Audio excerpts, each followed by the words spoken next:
नमस्कार मित्रांनो, मी रौनक Marathi educational hub या आमच्या युट्यूब चॅनलवर मी तुमचं स्वागत करतो. तर यावर्षी MSCB म्हणजेच महाराष्ट्र राज्य विद्युत महामंडळामध्ये ज्युनियर असिस्टंट अकाउंट्स यामध्ये 468 जागांसाठी BCom, BBA आणि BMS या बेसवर भरती निघालेली आहे. तर याबद्दल तुम्हाला जर डिटेल इन्फॉर्मेशन हवी असेल तर आम्ही डिस्क्रिप्शन बॉक्समध्ये ॲडव्हर्टाइजमेंट दिलेली आहे, तुम्ही जाऊन डिटेल चेक करू शकता. तर या एक्झामसाठी BCom, BBA आणि BMS यावर कोणता सिलेबस असणार आहे तो आपण या व्हिडिओमध्ये डिस्कस करणार आहोत. तर इथे मी सिलेबस लिहिलेला आहे. टोटल 150 मार्क्ससाठी तुम्हाला हा सिलेबस असणार आहे. त्याच्यामध्ये रिझनिंग 20 मार्कांसाठी असणार आहे, क्वांट 10 मार्कांसाठी असणार आहे, मराठी 10 मार्कांसाठी असणार आहे आणि प्रोफेशनल नॉलेज आहे 110 मार्कांसाठी असणार आहे. तर आपण या व्हिडिओमध्ये आज प्रोफेशनल नॉलेजचे जे 110 मार्क आहेत ते डिस्कस करणार आहोत. आता प्रोफेशनल नॉलेज म्हणजे काय? तर प्रोफेशनल नॉलेज म्हणजे तुम्ही आता सगळे ग्रॅज्युएशन लेवलचे स्टुडंट असणार आहात जे ह्या पोस्टसाठी अप्लाय करणार. तर ग्रॅज्युएट लेवलमध्ये 11वी पासून 15वी पर्यंत ग्रॅज्युएट पूर्ण होईपर्यंत तुम्ही जे काही अकाउंट शिकलेला आहात त्या अकाउंट्सचे जे काही नॉलेज आहे, जे काही इन्फॉर्मेशन आहे, जे काही तुम्ही पॉईंट शिकलेला आहात ती सगळी इन्फॉर्मेशन कशी येते? प्रोफेशनल नॉलेजमध्ये येते. तर या व्हिडिओमध्ये आपण प्रोफेशनल नॉलेजमध्ये आणखी कोणते पॉईंट्स येतात, कोणते टॉपिक्स येतात, सब टॉपिक्स येतात याबद्दल आपण ओव्हरऑल डिस्कशन करणार आहोत. तर सर्वात आधी जर तुम्ही इथे बघितलं तर मी इथे बुक किपिंग असं लिहिलेलं आहे. आपण 11वीला बुक किपिंग हा टॉपिक शिकलेला किंवा सब्जेक्ट शिकलेलो आहोत. तर बुक किपिंग मध्ये मी जे सगळे पॉईंट्स लिहिले ते सगळे पॉईंट्स इन्क्लूड होतात. तर सर्वात आधी त्याच्यामध्ये बेसिक कॉन्सेप्ट किंवा इक्वेशन, तर बुक किपिंग रिलेटेड जे काय बेसिक कॉन्सेप्ट आहेत, जे काय बेसिक इक्वेशन आहेत ते आपण याच्यामध्ये बघणार आहोत. त्याच्यानंतर आहे जर्नल अँड लेजर. आता जर्नल आणि लेजर, तर जर्नल एंट्रीज कशा मेंटेन करायच्या वेगवेगळ्या ट्रान्झॅक्शन वरून, किंवा त्या जर्नलवरून लेजर कसं मेंटेन करायचं, लेजर कसं पोस्टिंग करायचं, या गोष्टी याच्यामध्ये आपण बघितलेल्या आहेत. त्याच्यानंतर आहे सबसिडरी बुक्स. सबसिडरी बुक्समध्ये वेगवेगळ्या प्रकारचे बुक जसे की कॅश बुक आहे, पेटी कॅश बुक आहे, परचेस बुक आहे, सेल्स बुक आहे, अशा पद्धतीचे वेगवेगळे बुक्स याच्यामध्ये मेंटेन केले जातात. त्याच्यानंतर आहे BRS. BRS म्हणजेच बँक रिकन्सिलेशन स्टेटमेंट. त्याच्यानंतर आहे डेप्रिसिएशन. आता डेप्रिसिएशन म्हणजे काय? तर झीज होणं.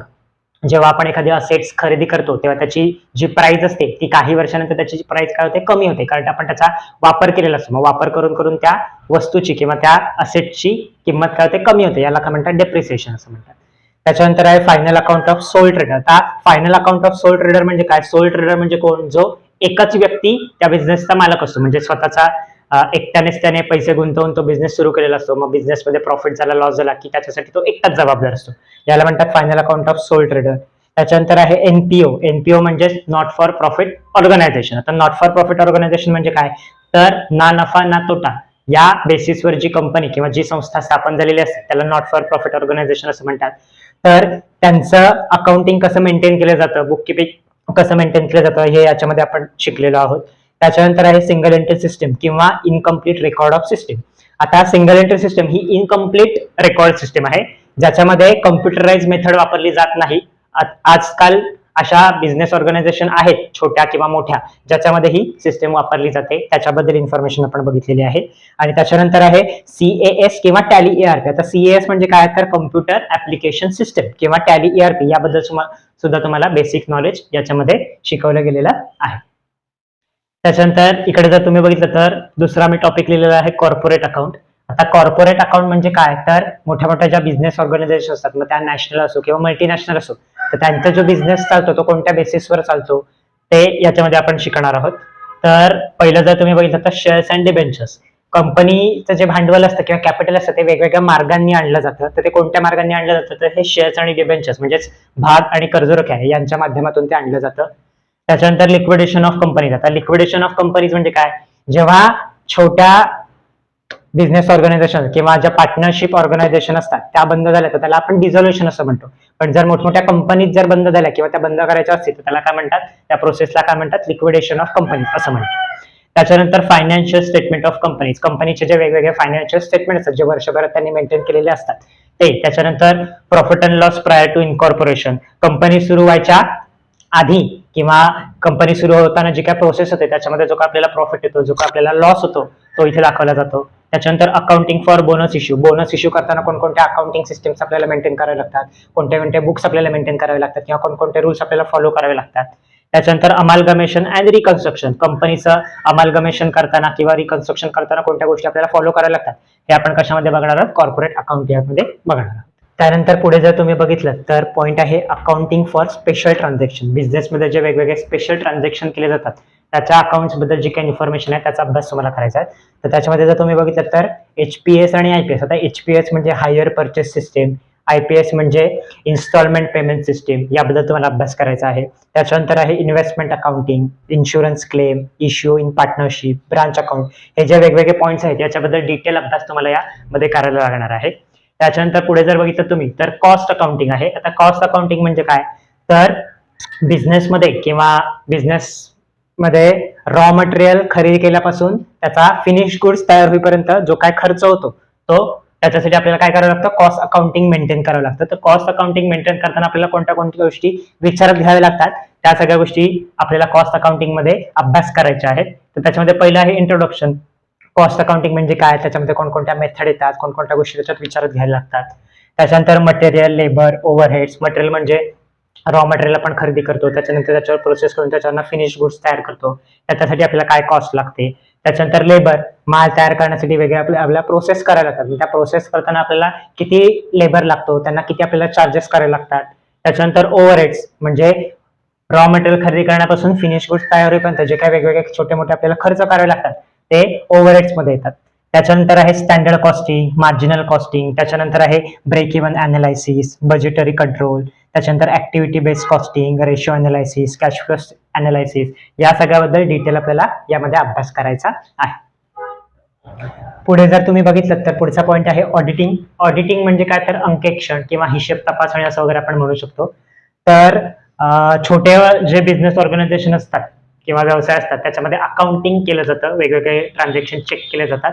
तर तेच जर आपण मोठ्या बिझनेस ऑर्गनायझेशन मध्ये केलं तर त्याला ऑडिटिंग असं म्हणतात किंवा हिशेब तपासणी किंवा अंकेक्षण असं म्हणतात. तर त्याच्यामध्ये जे पॉईंट्स आहेत, तर त्याच्यामध्ये पहिला पॉईंट आहे बेसिक कॉन्सेप्ट. अकाउंटिंगशी रिलेटेड किंवा ऑडिटिंगशी रिलेटेड जे काही बेसिक कॉन्सेप्ट आहेत त्या याच्यामध्ये असणार आहेत. त्याच्यानंतर ऑडिटिंग करण्यासाठी कोणकोणते प्रिन्सिपल्स आपल्याला फॉलो करावे लागतात, कोणकोणत्या टेक्निक्स फॉलो कराव्या लागतात.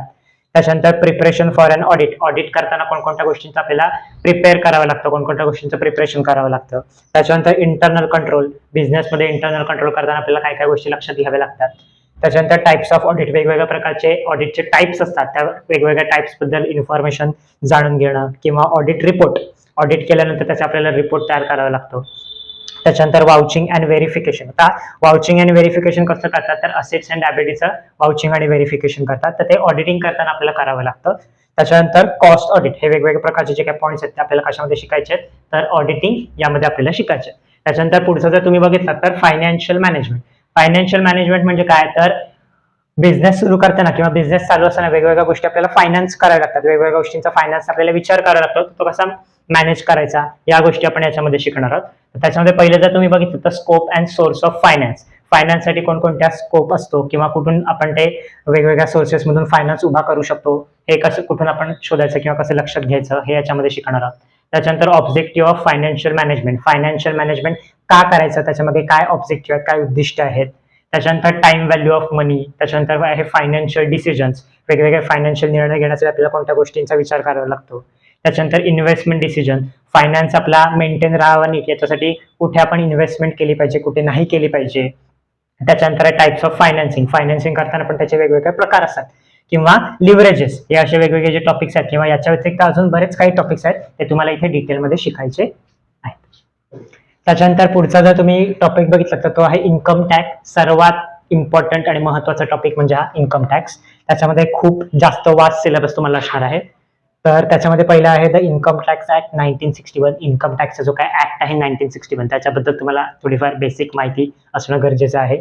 त्याच्यानंतर इन्कम टॅक्समध्ये कोणत्या बेसिक कॉन्सेप्ट आहेत त्या जाणून घेणं गरजेचं आहे. त्याच्यानंतर आहे रेसिडेन्शियल स्टेटस टॅक्स इंडेक्स. त्याच्यानंतर आहे एक्सेम्प्टेड इन्कम. त्याच्यानंतर आहे ॲग्रिकल्चरल इन्कम.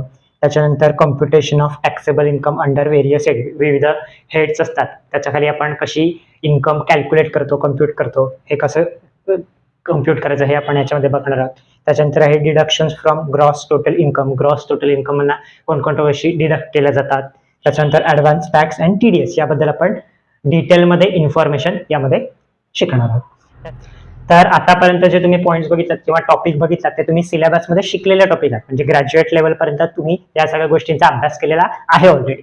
पण त्या व्यतिरिक्त जे काही इम्पॉर्टंट ऍडिशनल टॉपिक्स आहेत ते मी इथे लिहिलेले आहेत, जसं की पेमेंट ऑफ ग्रॅच्युटी ऍक्ट आहे, पेमेंट ऑफ बोनस ऍक्ट आहे, किंवा निगोशिएबल इन्स्ट्रुमेंट ऍक्ट आहे, जीएसटी ऍक्ट आहे, basic of computer and tally, हे काय ऍडिशनल टॉपिक आहेत. याचा सुद्धा आपल्याला प्रोफेशनल नॉलेज मध्ये अभ्यास करायचा आहे, जो तुम्हाला किती मार्काला असणार आहे, 110 मार्काला असणार आहे. आणि तुम्हाला या सगळ्या टॉपिक्सचा डिटेलमध्ये अभ्यास करायचा आहे.